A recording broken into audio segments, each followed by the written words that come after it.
Hello, beloved community, and blessed Fourth Sunday of Lent. It's good to be with you all. I hope you are enjoying reading along in your 2022 Mercy Lenten devotionals. I hope you're enjoying it as much as I am. On this fourth Sunday of Lent, I'm going to be looking at a pretty familiar story, a passage many of us probably think of, a story we think of as the Prodigal Son from Luke 15. And as I read this story, I thought of something that I often tell my 4-year-old daughter. You worry about you. Come, Holy Spirit, renew the face of the earth. Set your people free. Come, Holy Spirit, renew your image in us. Heal our humanity. Hello, beloved community. It's good to be with you all.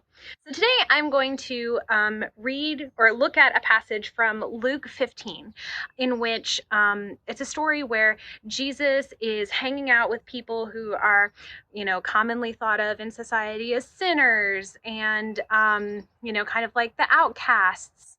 There's some tax collectors and the Pharisees, the good religious people are like, oh my gosh, I can't believe Jesus is hanging out with them.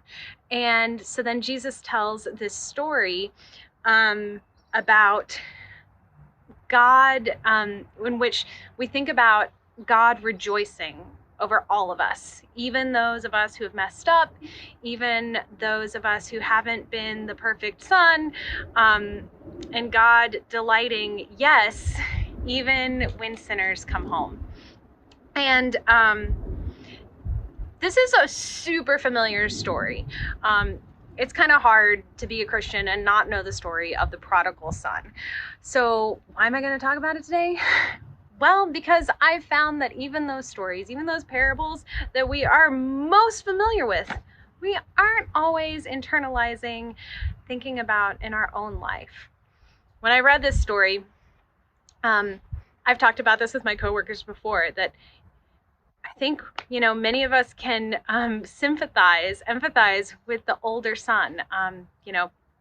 Recap, Jesus tells this parable where there's two sons, one of them runs away, asks for his half of the family fortune, runs away, spends it all. The other son is good, stays home, works all the time. The prodigal son returns, and the father is delighted that his son that was gone has returned, and is like, you know what, I'm not worried about it. Let's throw a feast. I'm so happy you're home.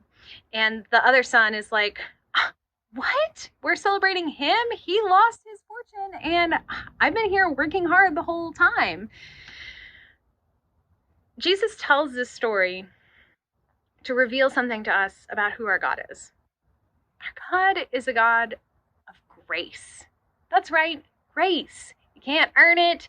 You can't save it up. You can't, you don't have to jump through all the hoops to get it. God gives grace freely.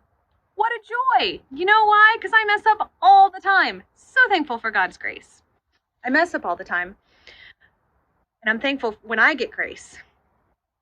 But I also do this thing that so many of us Christians do, which is we're happy to receive grace.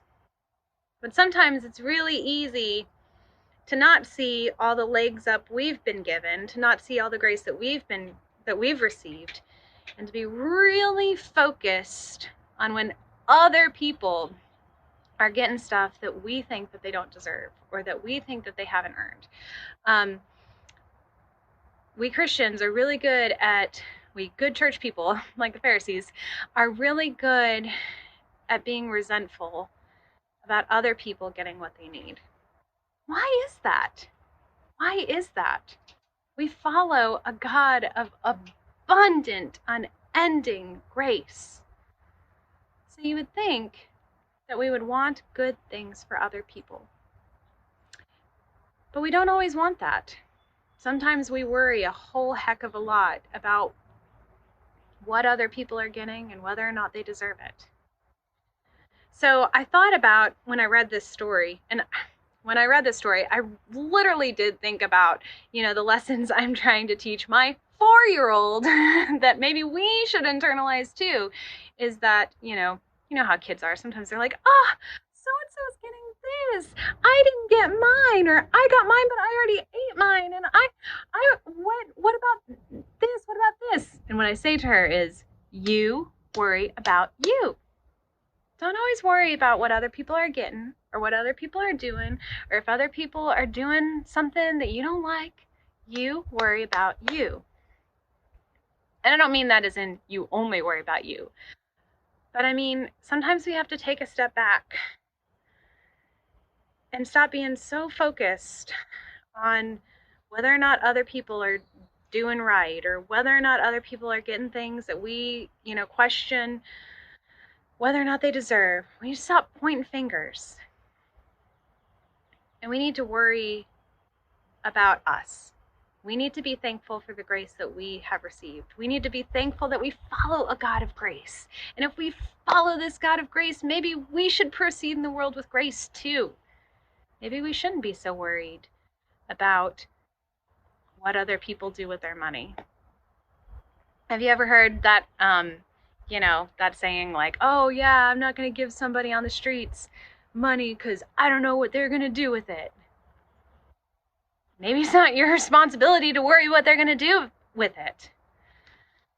Maybe you worry about you. Maybe you worry about whether or not you want to give freely.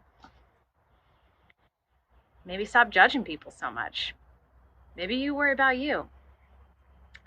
So that's kind of what this story made me think about. If we follow a God of grace, maybe this Lenten season, maybe every season, we should act like it. Maybe we should proceed with grace.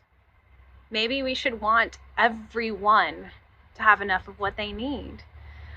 Maybe, if it doesn't take away from us, the father in the story says, you've always had me. You've always had all of this. If it doesn't take away from us, then why do we care if somebody else has access to the same things? Why do we care if somebody else has enough of what they need too? We follow a God of grace. Let us worry about trying to give grace too.